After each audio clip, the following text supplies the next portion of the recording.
തൻ്റെ കൈകളിൽ ആരോ ബലമായി പിടിച്ചു തെറിഞ്ഞ് തിരിഞ്ഞു നോക്കുമ്പോഴേക്കും മുഖത്തേറ്റ പ്രഹരം കൊണ്ട് പവി നിലത്തേക്ക് വീണിരുന്നു. സ്വന്തം കൈകരുത്ത് പെണ്ണുങ്ങളോടെല്ലാം തീർക്കേണ്ടതട പന്ന മോനെ. പവി കണ്ണുകൾ തുറന്ന് നോക്കുമ്പോഴേക്കും അടുത്തടിയും മുഖത്ത് വീണു. വേദ ഓടിപ്പോയി ടേബിളിൽ നിന്ന് വെള്ളം എടുത്തുകൊണ്ട് വന്ന് പാറുവിന് കൊടുത്തു. വെള്ളം കുടിച്ച് പാതിബോധത്തോടെ പാറു കണ്ണുകൾ തുറിച്ചു നോക്കുമ്പോൾ കാണുന്നത് തൻ്റെ കൺമുന്നിലിട്ട് സൂര്യൻ പവിയെ തല്ലി ചതയ്ക്കുന്നതാണ്. പവിയുടെ മുഖമാകെ ചോര പൊടിഞ്ഞിരുന്നു. കലിയടക്കാൻ കഴിയാതെ വീണ്ടും വീണ്ടും സൂര്യൻ പവിയെ തള്ളുന്നത് കാണി പാറു എഴുന്നേറ്റു. പെട്ടെന്ന് തന്നെ ഒരു ജീപ്പ് വീടിന് മുൻപിൽ വന്നു നിൽക്കുന്ന ശബ്ദം കേൾക്കുകയും വേദയും പാറുവും പേടിയോടെ പുറത്തേക്ക് ഇറങ്ങിച്ചെന്നു. പ്രവീൺ ഇവിടെയുണ്ടോ? കാക്കേട്ട് ഹോസ്പിറ്റലിൽ വെച്ച് തൻ്റെ മൊഴിയെടുത്ത പോലീസുകാരൻ വന്ന് ചോദിച്ചപ്പോൾ വേദയുണ്ടെന്ന് തലയാട്ടി. അപ്പോഴേക്കും തങ്ങളെ ഉപദ്രവിക്കാനായി വീണ്ടും വീട്ടിലേക്ക് വന്നതാണെന്ന് പാറു അവരോട് പറഞ്ഞു. സൂര്യൻ പവിയെ വീടിൻ്റെ ഉമ്മറത്തേക്ക് കൊണ്ടുവന്നു. എന്നിട്ട് പോലീസിനെ കൈമാറി. Take him. സൂര്യൻ അധികാരത്തോടെ പോലീസിനെ കൈമാറുന്നത് കാണി പാറുവിൻ്റെ മുഖം ചുളിഞ്ഞു. സൂര്യനെ കാണി എല്ലാ പോലീസുകാരും അവനെ നോക്കി സല്യൂട്ട് അടിച്ചു. വേദയ്ക്കും പാറുവിനും കാര്യങ്ങളൊന്നും തന്നെ മനസ്സിലാവുന്നുണ്ടായിരുന്നില്ല. പോലീസുകാരുടെ കൂട്ടത്തിൽ സൂര്യൻ്റെ കൂടെ പണിയെടുക്കുന്ന രവിയെയും കണ്ടപ്പോൾ പാറു പകച്ചുപോയി. പവിയുടെ മുഖത്തെ ചുവന്ന പാടുകൾ കാണി രവിയുടെ മുഖം ചുളിഞ്ഞു. കാര്യമായി ഒന്ന് പെരുമാറേണ്ടി വന്നു. സൂര്യൻ കള്ളച്ചിരിയോടെ രവിയെ നോക്കി കണ്ണുറുക്കി കാണിച്ചു. അത് കേൾക്കി അവനും ഒന്ന് പുഞ്ചിരിച്ചു. താങ്ക്സ് മിസ്റ്റർ സൂര്യൻ. രവി സൂര്യന് നേരെ കൈകൊടുത്തു. തിരിച്ച് സൂര്യനും. ആ പിന്നെ നിങ്ങൾ ഒന്നുകൂടെ സ്റ്റേഷൻ വരെ ഒന്ന് വരേണ്ടി വരും. പരാതി ഒന്നുകൂടെ സ്ട്രോങ് ആക്കണം. അതിനു വേണ്ടിയാ. രവി പറയുന്നത് കേട്ടപ്പോൾ യാന്ത്രികമായ വേദയും പാറുവും തലയാട്ടി.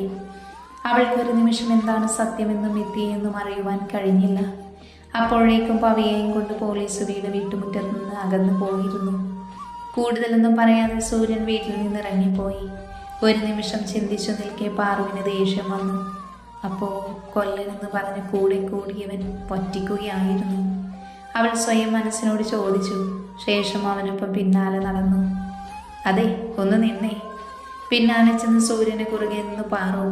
അവൻ്റെ പുരികം ചുളിഞ്ഞു. എന്താ നർത്തത്തെ നോക്കുവാണ് സൂര്യൻ. നിങ്ങൾ എന്നെ പറ്റിക്കുകയായിരുന്നു അല്ലേ? അവൾ കൈകൾ പിണച്ചു കെട്ടി അവനെ രൂക്ഷമായി നോക്കി. അവനിൽ ചിരി വിരിഞ്ഞു.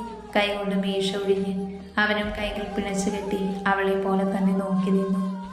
ഞാൻ നിന്നെ എങ്ങനെ പറ്റിച്ചു എന്ന കൊച്ചേ? അവൻ്റെ നിഷ്കളങ്കമായി ചോദിക്കുന്നത് കേട്ടപ്പോൾ അവൾക്ക് ദേഷ്യം ഇരട്ടിച്ചു. കൊല്ലനായെന്ന് പറഞ്ഞ് എന്നെയും ഈ നാട്ടുകാരെയും ഒക്കെ പറ്റിക്കുമല്ലേ നിങ്ങൾ? എന്തിനാണ് ഈ നാടകം കളിക്കുന്നത്? ആർക്കു വേണ്ടിയാ? അവർ പുരികം ചൊളിച്ച് അവന് നേരെ ഉച്ചയെടുത്തു. ഏയ് കൂൾ, എന്തിനാണ് നീ ഇങ്ങനെ റേസാവുന്നത്? അവൻ കുസൃതി ചിരിയോടെ അവളിൽ നിന്ന് അകന്നു മാറി ആലയിലേക്ക് നടന്നു. അവൾ വിടാൻ പാവമില്ല. സൂര്യനെ പിന്നാലെ തന്നെ നടന്നു. ആലക്കകത്തേക്ക് ചെല്ലുമ്പോൾ ഒരു കത്തി മോടിച്ച് കൂട്ടാൻ തുടങ്ങുകയാണ് സൂര്യൻ. ഞാൻ ചോദിച്ചതിന് ഉത്തരം തന്നേ പറ്റൂ നിങ്ങൾ. അവനരികിൽ വന്നിരുന്നു അവൾ. തീ കായുന്ന വെട്ടത്തിൽ അവളുടെ മുഖം തിളങ്ങുന്നുണ്ട്. ആ കണ്ണിലെ തിളക്കം അവൻ കണ്ടിട്ടും കണ്ടില്ല എന്ന് നടിച്ചു പണി തുടർന്നു. ഞാൻ ആരെയും പറ്റിച്ചിട്ടില്ല, അവൻ അലസമായി പറഞ്ഞു. പിന്നെ? അവൾ സംശയത്തോടെ നോക്കി. നിന്നോട് ഞാൻ പറഞ്ഞു കൊല്ലനാണെന്ന്. അവൻ പെട്ടെന്ന് മുഖം ഉയർത്തി അവളെ നോക്കി. അവൻ്റെ പെട്ടെന്നുള്ള നോട്ടത്തിൽ പാറുവെന്ന് പതറി. അവൾ പതയേയില്ല എന്ന് തലയാട്ടി. ചോദിച്ചു നോക്കി നാട്ടുകാരോട് ആരോടെങ്കിലും ഞാൻ കൊല്ലന എന്ന് പറഞ്ഞിട്ടുണ്ടോ എന്ന്. അവൻ ചിരിയോടെ പറഞ്ഞു. ഇല്ല, ആരും പറഞ്ഞില്ല അങ്ങനെ. കാരണം ഞാൻ ആരോട് പറഞ്ഞിട്ടില്ല ഞാനൊരു കൊല്ലനായെന്ന്. അവൻ പൊട്ടിച്ചിരിച്ചു. ഈ പണി എനിക്കറിയാമെന്നുള്ളത് നേരാ. കാരണം എൻ്റെ അച്ഛൻ്റെ ജോലി ഇതായിരുന്നു. അവനൊന്ന് ദീർഘമായി നിശ്വസിച്ചു. അവളെല്ലാം കേട്ടുകൊണ്ടിരുന്നു. ഈ നാട്ടിൽ വന്ന് 2 കത്തി പണിഞ്ഞ് കവലയിൽ കടയിൽ കൊണ്ടുപോയി കൊടുത്തപ്പോൾ മുതൽ ഞാനൊരു കൊല്ലനായി. ഒരു കണക്കിന് അതായിരുന്നു എൻ്റെ ആവശ്യവും. അവൻ അടിച്ചമർത്തി കത്തി തുണികൊണ്ട് തുടച്ച് മൂർച്ച നോക്കി. എന്തിനായിരുന്നു അത്? അവളുടെ പുരികം ചുളിഞ്ഞു. ഒരുപാട് സംശയങ്ങൾ മനസ്സിൽ വന്നു നിറഞ്ഞു. അവൻ പെട്ടെന്ന് എഴുന്നേറ്റു. കയ്യിലെ കരിയോടുത്തിരുന്ന് മുണ്ടിൽ തേച്ചു. എന്നിട്ട് ആലയുടെ തട്ടിൻ്റെ മുകളിൽ നിന്നൊരു കാർഡെടുത്ത് അവൾക്ക് നേരെ നീട്ടി. അവൾ കുറുകിയ കണ്ണുകളോട് ആ കാർഡിലേക്ക് നോക്കി. കേരള പോലീസിൻ്റെ മുദ്രയുള്ള ഒരു വെള്ള കാർഡ്. അതിൽ സൂര്യൻ അയ്യപ്പൻ എന്നെഴുതിയ പേരിലൂടെ വിരലോടിച്ചു അവൾ. തൊട്ട് താഴെ അവൻ കാക്കിയിട്ടൊരു പാസ്പോർട്ട് സൈസ് ഫോട്ടോയും അവളുടെ കണ്ണുകൾ വിടർന്നു. അവൾ അവൻ്റെ മുഖത്തേക്കൊന്നും മനസ്സിലാകാതെ ഉറ്റുനോക്കി പോയിരുന്നു. അവളിൽ പല സംശയങ്ങളും നിറഞ്ഞു വന്നു. നിങ്ങൾ പോലീസാണല്ലേ? അമ്പരപ്പോടെ പാറു അവനെ നോക്കി. ആ, അങ്ങനെ പറയാം. അലസമായി അവൻ തിരിഞ്ഞു നോക്കി. പിന്നെന്തിനീ വേഷം? അവൾ അനിഷ്ടത്തോടെ ചോദിച്ചു. എല്ലാം നിന്നോട് പറയാൻ ഒക്കുവോ കൊച്ചേ? അവൻ പരിഹാസത്തോടെ തിരിഞ്ഞു നോക്കി. അവൾക്ക് മറുപടിയില്ലായിരുന്നു. അല്ലെങ്കിലും ഇയാളിൻ്റെ ആരാണ്? ഇത്ര അധികാരത്തോടെ അയാളോട് സംസാരിക്കാൻ സത്യത്തിൽ എന്താണ് തനിക്ക് അവകാശം? ഉള്ളിൽ പരിഭവം നിറഞ്ഞു. അതിൻ്റെ കാരണം പോലും തനിക്കറിയില്ല. എന്തോ സൂര്യനോട് വഴക്ക് കൂടാനും ഒരു രസം തോന്നും. പക്ഷെ അയാളുടെ ഈ വാക്കുകൾ എന്തുകൊണ്ടോ ഉള്ളൊന്ന് പൊള്ളിച്ചു.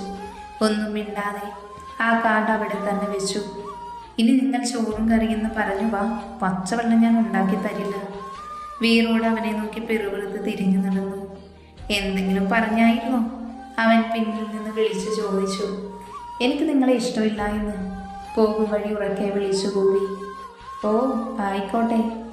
അവൻ്റെ കുസൃതിയോടെയുള്ള സ്വരം കേട്ടപ്പോൾ ഒന്നുകൂടെ ദേഷ്യം കൂടി. എന്നാലും എന്നോട് പറഞ്ഞാലെന്താ? ഒന്നുമില്ലേലും ഞാൻ സ്വയം പറഞ്ഞു കഴിഞ്ഞാണ് എന്താണ് ചോദിച്ചത് എന്ന ബോധം വന്നത്. അയാളുടെ ആരുമല്ല. അയാൾ ചോദിച്ചത് കേട്ടില്ലേ? എല്ലാ കാര്യങ്ങളും എന്നോട് പറയേണ്ട ആവശ്യം എന്താണെന്ന്. അതിന് താൻ അയാളുടെ ആരാണ്? താലി കെട്ടിയവൻ്റെ ആരുമാകാൻ പോലും ഇതേവരെ കഴിഞ്ഞിട്ടില്ല. ഉള്ളി നിറയെ സ്നേഹിച്ചവൻ്റെ ആരുമാകാൻ പോലും ഇതേവരെ കഴിഞ്ഞിട്ടില്ല. ചുണ്ടിൽ സ്വയമേ തോന്നിയ പുച്ഛം വിരിഞ്ഞു. അയാൾ ആരെങ്കിലുമായ എനിക്കെന്താ? മുഖമൊന്ന് അമർത്തി തുടച്ച മുടിയും വാരിക്കെട്ടി വീട്ടിലേക്ക് കയറി. ചിന്നുമുറിയിലിരുന്ന് ഒരേ കരച്ചിലാണ്. കണ്ടപ്പോൾ ദേഷ്യവും സങ്കടവും ഒരുമിച്ച് വന്നു. നീ എന്തിനാടി ഇങ്ങനെ കിടന്ന് മോങ്ങുന്നേ? നിന്റെ ആരെയും ചത്തോ? അവളെ നോക്കി ചോദിച്ചരികിലേക്ക് ചെന്നു. വീർത്തുന്തിയ കണ്ണുകൾ ഉയർത്തി തന്നെ നോക്കുവാണ്. ചുണ്ടുകൾ അപ്പോഴും വിതുമ്പുന്നു. അയാൾ പോയോ? വേറെ ആളെ കിട്ടും. ഇല്ലേലും നിന്റെ മക്കൾക്ക് വേണ്ടി ജീവിക്കണം. ഈ കിടന്നു മോങ്ങുന്നത് എന്തിനാണ് നീ? ഈ മക്കൾ വളരുന്നത് എന്തിനാടി അവറ്റകളെ കൂടെ വിഷമിപ്പിക്കുന്നേ? മുടിയിടകളിൽ വാത്സല്യത്തോടെ തലോടി. ഒന്നും മിണ്ടാതെ അവൾ തല താഴ്ത്തി നിൽപ്പാണ്. കുട്ടു അപ്പോഴേക്കും പാറുവിൻ്റെ മടിയിലേക്ക് ഓടിക്കയറി. മേമേ, മുട്ടായി വേണം. അവൻ കൊഞ്ചലോട് അവളുടെ നെഞ്ചിൽ പതുങ്ങി. ദേ കണ്ടു, ഒന്നും അറിയാൻ പറ്റാത്ത പ്രായമാണിവർക്ക്. അതുകൊണ്ട് നീ കരച്ചിലൊക്കെ മതിയാക്കി എണീറ്റേ. കുഞ്ഞിനെയും എടുത്തവൾ അടുക്കളയിലേക്ക് നടന്നു. അവർക്കൊപ്പം മൂത്തവനും ഓടിച്ചെന്നു. വേദപതി എഴുന്നേറ്റ് ബാത്റൂമിലേക്ക് നടന്നു. മുഖവെള്ളം കൊണ്ട് അമർത്തി കഴുകി. കുറച്ച് ദിവസങ്ങളായുള്ള ഒരേ കരച്ചിലാണ്. അതുകൊണ്ട് തന്നെ കണ്ണുകൾക്ക് വല്ലാത്ത വേദന. അവ വീണ്ടും അനുസരണയില്ലാതെ ഒഴുകിക്കൊണ്ടിരുന്നു. വാശിയോടെ പിടിച്ചു നിർത്തി. എന്നിട്ട് സ്വയം കണ്ണാടിയിലേക്ക് നോക്കി. ഒന്നുമില്ലാതെ വട്ടപൂജ്യത്തിൽ നിൽക്കുവാണ്. ഇനി എന്ത് എന്ന ചോദ്യം മാത്രം ബാക്കി. അവളിൽ നെടുവീർപ്പുയർന്നു. കുറച്ചു നേരം അങ്ങനെ തന്നെ നിന്നു. നോക്ക്, പാൽപ്പൊടി എങ്ങാനും രണ്ടാളും കൂടെ നിലത്ത് കളഞ്ഞാലേ മേമയുടെ സ്വഭാവം മാറും, കേട്ടല്ലോ. രണ്ടാളുടെയും കുഞ്ഞിക്കൈയിലേക്ക് കുറച്ച് പാൽപ്പൊടി ഇട്ടുകൊടുത്തു. ഒരു കുഞ്ഞു പാത്രം എടുത്ത് അതിലേക്ക് കുറച്ചിട്ട് കൊടുത്ത് രണ്ടാളെയും വീതിരയിൽ പിടിച്ചിരുത്തി. ശ്രദ്ധയോടെ കഴിക്കുന്ന കുഞ്ഞുങ്ങളെ കണ്ടപ്പോൾ അവൾക്ക് വല്ലാത്ത വാത്സല്യം തോന്നി. അടുപ്പത്ത് കുറച്ച് കപ്പ വേവിക്കാൻ വെച്ചിട്ടുണ്ട്. ഉച്ചനേരം കഴിഞ്ഞിരിക്കുന്നു. ചോറുണ്ടാക്കിയത് അതേപടി ഇരിക്കുന്നുണ്ട്. ചോറുണ്ണാൻ നേരമാണ്. ഇവിടെ പോലീസും കോലാഹലങ്ങളും. അതുകൊണ്ട് തന്നെ സൂര്യനുള്ള ചോറ് കലത്തിലിരിക്കുന്നുണ്ട്. സാധാരണ അങ്ങോട്ട് കൊണ്ടുകൊടുക്കാറാണ് പതിവ്.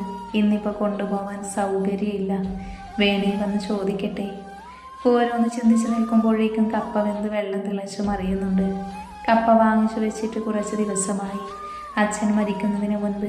ഇപ്പോൾ തന്നെ അത് കറുത്തിട്ടുണ്ട്. കളയാനാണേ തോന്നുന്നില്ല. നെയ് പോലെയുള്ള കപ്പയാണെന്ന് പറഞ്ഞു തന്നതാ. അതുമാത്രമല്ല, ഇപ്പോൾ ഓരോ തരി കടുകിന് പോലും പൊന്നിൻ്റെ വിലയാണ്. എവിടെ നിന്നാ കിട്ടാൻ? അവനാൻ അധ്വാനിച്ചു കൊണ്ടുവരണ്ടേ? പാറു നെടുവേർപ്പെട്ടു. കപ്പയ്ക്കൊപ്പം കഴിക്കാൻ പച്ചമുളക് അരച്ച ചമ്മന്തി ഉണ്ടാക്കി. പിൻവാതിൽ തുറന്ന് പുറത്തേക്കിറങ്ങി. അമ്മിക്കല്ല് അവിടെയാണ് വെച്ചിരിക്കുന്നത്. 3 പച്ചമുളകും ചെറിയുള്ളിയും പുളിയും പാത്രത്തിലിട്ട് അമ്മിക്കല്ലിൻ്റെ അരികിലേക്ക് നടന്നു. ഏയ്, ഇന്ന് പട്ടിണിയാണ് കേട്ടോ. വേലിക്കപ്പുറം നിന്ന് വിളിച്ചു പറയുന്നത് കേട്ടു. അത് ശ്രദ്ധിക്കാതെ അമ്മിക്കല്ലിൽ ചുവന്നുള്ളിയും പച്ചമുളകും പുളിയും കുറച്ച് ഉപ്പും കൂടി ചേർത്ത് അരയ്ക്കാൻ തുടങ്ങി. വെച്ചുണ്ടാക്കി തരാൻ മാത്രമേ പറഞ്ഞുള്ളൂ. അവിടെ കൊണ്ട് തരാനുള്ള കരാറില്ല. അമ്മിക്കല്ലയിലിട്ട് അരയ്ക്കുമ്പോൾ ഉറക്കെ വിളിച്ചു പറഞ്ഞു. മറുപടിയൊന്നും കേൾക്കുന്നില്ല. ആള് തിരികെ പോയെന്നാണ് വിചാരിച്ചത്. അരച്ചെടുത്ത ചമ്മന്തിയിലേക്ക് കുറച്ച് വെളിച്ചെണ്ണയും ഒഴിച്ച് കൂട്ടിത്തിരുമ്മി തിരിഞ്ഞു നോക്കുമ്പോൾ ആള് തേണ്ടി തൊട്ടരികിൽ നിൽക്കുന്നു. ഒന്ന് ചിന്തിക്കും മുൻപേ കയ്യിലെ പാത്രം തട്ടിയെടുത്തു. ഐഷ്, ചമ്മന്തിയോ? അവൻ വിടർന്ന കണ്ണുകളോടെ ചോദിക്കുന്നത് കേട്ടപ്പോൾ പുരികം ചൊളിഞ്ഞു. നീ ആ ചോറിങ്ങെടുത്തേ കൊച്ചേ, വല്ലാത്ത വിശപ്പ്. നാവിൽ വെള്ളമൂറി പറയുന്നത് കേട്ടപ്പോൾ ചിരി വന്നുപോയി. പക്ഷെ അത് മുഖത്ത് കാണിക്കാതെ പാറു അടുക്കളയിലേക്ക് കയറി. അടുക്കള പടിയിൽ നിന്ന് അകത്തേക്ക് പാളി നോക്കുമ്പോൾ കാണുന്നത് 2 കൈയിലും നിലത്തുമെല്ലാം പാൽപ്പൊടി തേച്ച് വെച്ച് തിന്നുന്ന കുഞ്ഞുങ്ങളെയാണ്. ഇതാരാപ്പോ? മീശ കടിച്ചു പിടിച്ച് കുട്ടുവിനെയും കുഞ്ഞുവിനെയും നോക്കി ആള് പറയുന്നത് കണ്ടപ്പോൾ അവർ വെളുക്കിനെ ചിരിച്ചു കാണിച്ചു. ദാ ചോറ്. മുഖം കനത്തിൽ തന്നെ വെച്ചു ഒരു പാത്രം ചോറ് സൂര്യന് നേരെ നീട്ടി. ഓ, ഞാനിനി അവിടെ കൊണ്ടുപോയിരുന്ന് തിന്നുന്നില്ല, ഇവിടെ തന്നെ ഇരുന്നോളാം. അത് പറഞ്ഞുകൊണ്ട് ആശാൻ അമ്മിക്കല്ലിൻ്റെ അടുത്തുള്ള നീളൻ മേശയിൽ ഇരുന്ന് കഴിക്കാൻ തുടങ്ങി. ഇങ്ങനെ എന്താ ചെയ്യുന്നത് എന്ന മട്ടിൽ കണ്ണു പിടിച്ച് 2 മിനിറ്റ് നോക്കി നിന്നു. പിന്നെ അകത്തേക്ക് പോയി വേവിച്ചു വെച്ച കപ്പ മറ്റൊരു പാത്രത്തിലേക്ക് എടുത്തു വെച്ചു. ചായക്കടുപ്പത്ത് വെള്ളം വെച്ചിരുന്നു. അതിലേക്ക് തേയിലയിട്ട് കടുപ്പം വന്നപ്പോൾ അത് മറ്റൊരു പാത്രത്തിലേക്ക് മാറ്റി. എന്നിട്ട് മധുരമിട്ടു. നിങ്ങൾക്ക് കപ്പ വേണോ? പുറത്തേക്ക് പാളി നോക്കാതെ തന്നെ ശബ്ദമുയർത്തി ചോദിച്ചു. കിട്ടിയാ തിന്നും ഞാൻ. അപ്പുറത്തുനിന്ന് അതിന് മറുപടി കേട്ടപ്പോൾ ചുണ്ടിൽ പുഞ്ചിരി വിരിഞ്ഞു. ഉണ്ടാക്കിയ കപ്പയിൽ നിന്ന് 2 കഷ്ണം ഒരു പാത്രത്തിലേക്ക് എടുത്ത് പുറത്തേക്ക് കൊണ്ടുപോയി നീട്ടി. ഇതാ കഴിച്ചോ, അവനെ നോക്കി സൗമ്യമായി പറഞ്ഞു. എന്നിട്ട് വീണ്ടും അകത്തേക്ക് നടന്നു. കട്ടനും കപ്പ പുഴുങ്ങിയതും കൊണ്ട് മുറിയിലേക്ക് നടന്നു. വേദപ്പോഴേക്കും കുളി കഴിഞ്ഞെത്തിയിരുന്നു. തന്നെ ഒരു ചുരിദാർ എടുത്തിട്ടിരിക്കുന്നത് കണ്ടപ്പോൾ കണ്ണുകൾ വിടർന്നു. കല്യാണത്തിന് ശേഷം പുറത്തേക്ക് പോവാനെങ്കിൽ ഒന്നെങ്കിൽ സാരി, വീട്ടിലാണെങ്കിൽ ഒരു പിഞ്ചിയ നൈറ്റി. അതാണ് അവളുടെ വേഷം. കുളിച്ച് തലതുവർത്തി നിൽക്കുമ്പോഴാണ് പാറു കപ്പയും കൊണ്ട് വരുന്നത്. ഇന്ന് ഇത് കഴിക്ക്. രാവിലെ തൊട്ട് ഒന്നും കഴിച്ചില്ലല്ലോ നീ. മേശപ്പുറത്ത് വെച്ചിട്ട് അവളെ പാളി നോക്കി. തന്നെയും വെച്ച പാത്രത്തിലേക്ക് മാറി മാറി നോക്കുവാണ്. കഴിക്കടി, വായും പൊളിച്ച് നോക്കി നിൽക്കാതെ, അവൾ കുസൃതിയോടെ പറഞ്ഞ അടുക്കളയിലേക്ക് തന്നെ നടന്നു. കുഞ്ഞുങ്ങളെ കൈ കഴുകിച്ച് താഴെ ഇറക്കിയപ്പോൾ വേഗം ചിന്നുവിൻ്റെ അരികിലേക്ക് ഓടിപ്പോയി. പിന്നിലേക്ക് ചെല്ലുമ്പോൾ സൂര്യൻ കഴിച്ച് പകുതിയായിരിക്കുന്നു. അവൻ്റെ അടുത്ത് പടിക്കെട്ടിൽ നിന്ന് വന്നിരുന്നു. നിങ്ങളുടെ നാട് എവിടെയാ പോലീസുകാരാ? അവൻ കഴിപ്പ് നിർത്തി കണ്ണുകൾ ഉയർത്തി അവളെ നോക്കി. അവൾ കൈ 2 തലയിൽ വെച്ച് പടിക്കെട്ടിലിരിപ്പാണ്. അവനെ ചൊറിയാനായി വന്നിരുന്നതായെന്ന് മനസ്സിലായി. ഈ നാട്ടുകാരൻ തന്നെയായിരുന്നു. പിന്നെ അച്ഛ വേറെ നാട്ടിലേക്ക് കുടിയേറ്റം ചെയ്തു. കൂടെ ഞാനും അമ്മയും ചേട്ടനും. അവനെ ഉള്ളേ നോക്കാതെ തന്നെ ആർത്തിയോടെ കഴിച്ചു തീർത്തു. ഈ നാട്ടുകാരനെന്ന് പറഞ്ഞ എണീറ്റ് പാത്രം കഴുകി വെക്കുന്നവനെ സംശയത്തോടെ നോക്കി. നീ വണ്ണാത്തിപ്പോയിൽ അറിയത്തില്ലേ? അതിനപ്പുറത്തേക്കൊന്നും നിന്റെ അങ്ങേ ചെരുവിൽ കൊച്ചിനറിയുണ്ടാവില്ല. നിന്റെ അച്ഛനൊക്കെ അറിയാമായിരുന്നു, കൊല്ലൻ അയ്യപ്പൻ. അവൻ പുഞ്ചിരിയോടെ കഴിച്ച പാത്രം അവൾക്ക് നേരെ നീട്ടി. ഇപ്പം എന്നിട്ട് അവർക്ക് എവിടെ? പാറു പാത്രം വാങ്ങി അമ്മിക്കല്ലിൻ്റെ അരികെ വെച്ചു. സൂര്യൻ അപ്പോഴേക്കും പോകാനായി തിരിഞ്ഞിരുന്നു. അവരൊക്കെ എന്നെ ഒറ്റക്കാക്കി പോയെന്നേ. ഇപ്പോൾ അങ്ങനെ പറയത്തക്ക ആരുമില്ല. അവനൊരു വിളറിയ ചിരി ചിരിച്ചു. പാറുവിന് വല്ലാതെയായി. അവൻ തിരിഞ്ഞു നടന്നു. അവൾ എന്ത് പറയണമെന്നറിയാതെ അവൻ്റെ പോക്ക് നോക്കി നിന്നു. ഒരുപക്ഷെ അവൻ്റെ കണ്ണുകൾ നിറഞ്ഞിരിക്കണം, അവൾ ഓർത്തു. ദിവസങ്ങൾ കൊടിഞ്ഞു വീണു. ഇന്നേക്ക് പവിയെ പോലീസ് കൊണ്ടുപോയിട്ട് 14 ദിവസമായിരിക്കുന്നു. അവനെ കോടതി റിമാൻഡ് ചെയ്തിരിക്കുകയാണ് 14 ദിവസത്തേക്ക്. വേദ പഴയ പടിയായി വരുന്നതേ ഉള്ളൂ. എങ്കിലും അവളിപ്പോൾ എല്ലാവരോടും സംസാരിക്കുന്നു. എത്രയും പെട്ടെന്നൊരു ജോലി വേണമെന്ന ചിന്ത മാത്രമാണ് അവൾക്ക്. എത്രയാന്ന് വെച്ചാൽ പാറുവിൻ്റെ ചിലവിൽ. വലിയ ജോലിയൊന്നും വേണ്ട, അവളുടെ പോലെ തന്നെ ഏതെങ്കിലും ഒരു കടയിൽ പണിക്കാരിയായി കിട്ടിയാൽ മതി. മാസം 6000 രൂപ പാറുവിന് കിട്ടുന്നുണ്ട്. അത്ര തന്നെ കിട്ടിയിരുന്നെങ്കിൽ അവൾക്കൊരാശ്വാസമാകും. അങ്ങനെ ഓരോന്ന് ഓർത്തിരിക്കുകയാണ്. അപ്പോഴാണ് പാറു ജോലിയും കഴിഞ്ഞ് വീട്ടിലേക്ക് വരുന്നത്. വന്നപാടെ ഉമ്മരത്തെ ചവിട്ടിയിൽ കാല് തോത്ത് അകത്തേക്ക് കയറി. അപ്പോഴേക്കും ഏത് ചായയും പലഹാരവും ഉണ്ടാക്കി വെച്ചിരുന്നു. പാറു കൈയും കാലും മുഖവും കഴുകി വന്ന് മേശക്കരിയിലേക്ക് കസേര വലിച്ചിട്ടിരുന്നു. ഓ ചത്തടി ഞാൻ. ഇന്ന് നല്ല തിരക്കുണ്ടായിരുന്നു കടയിൽ. ബാഗിൽ നിന്ന് 2 മഞ്ചെടുത്ത് കുഞ്ഞുങ്ങൾക്ക് കൊടുത്ത് അടുത്ത് നിൽക്കുന്ന വേദയെ നോക്കി പറഞ്ഞു പാറു. ക്ഷീണിച്ചതല്ലേ, എന്തെങ്കിലും കഴിക്ക്. വേദ ശർക്കരയും തേങ്ങയും കൂട്ടി ഉണ്ടാക്കിയ അട എടുത്ത് അവൾക്ക് നേരെ നീട്ടി. അവൾക്ക് ഏറ്റവും ഇഷ്ടമുള്ള ഭക്ഷണമാണത്. എൻ്റെ മോളെ, എനിക്കിപ്പോൾ നിന്നെ കെട്ടിപ്പിടിച്ച് ഉമ്മ വയ്ക്കാൻ തോന്നുന്നു ഇത് കണ്ടപ്പോൾ. അവൾ ഓരോന്ന് ആർത്തിയോടെ കഴിക്കാൻ തുടങ്ങി. ഒപ്പം ചൂട് കട്ടൻ ചായയും.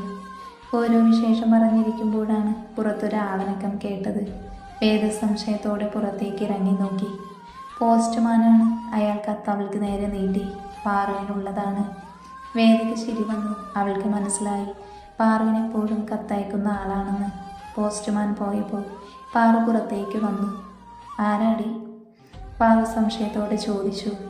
വേറെ ആര്? നിന്റെ കാമുകൻ്റെ കത്ത്. വേദ കയ്യിലെ കത്തുയർത്തി കാണിച്ചു. പോസ്റ്റ്മാൻ പോയി അതേ സമയം എതിരെ ഒരു ബൈക്ക് വന്നു. വേദയും പാറുവും സംശയത്തോടെ തിരിഞ്ഞു നോക്കി. ബൈക്കിലിരുന്ന് വരുന്ന ആളെ കണ്ടതും വേദ പകപ്പോടെ പാറുവിനെ തിരിഞ്ഞു നോക്കി.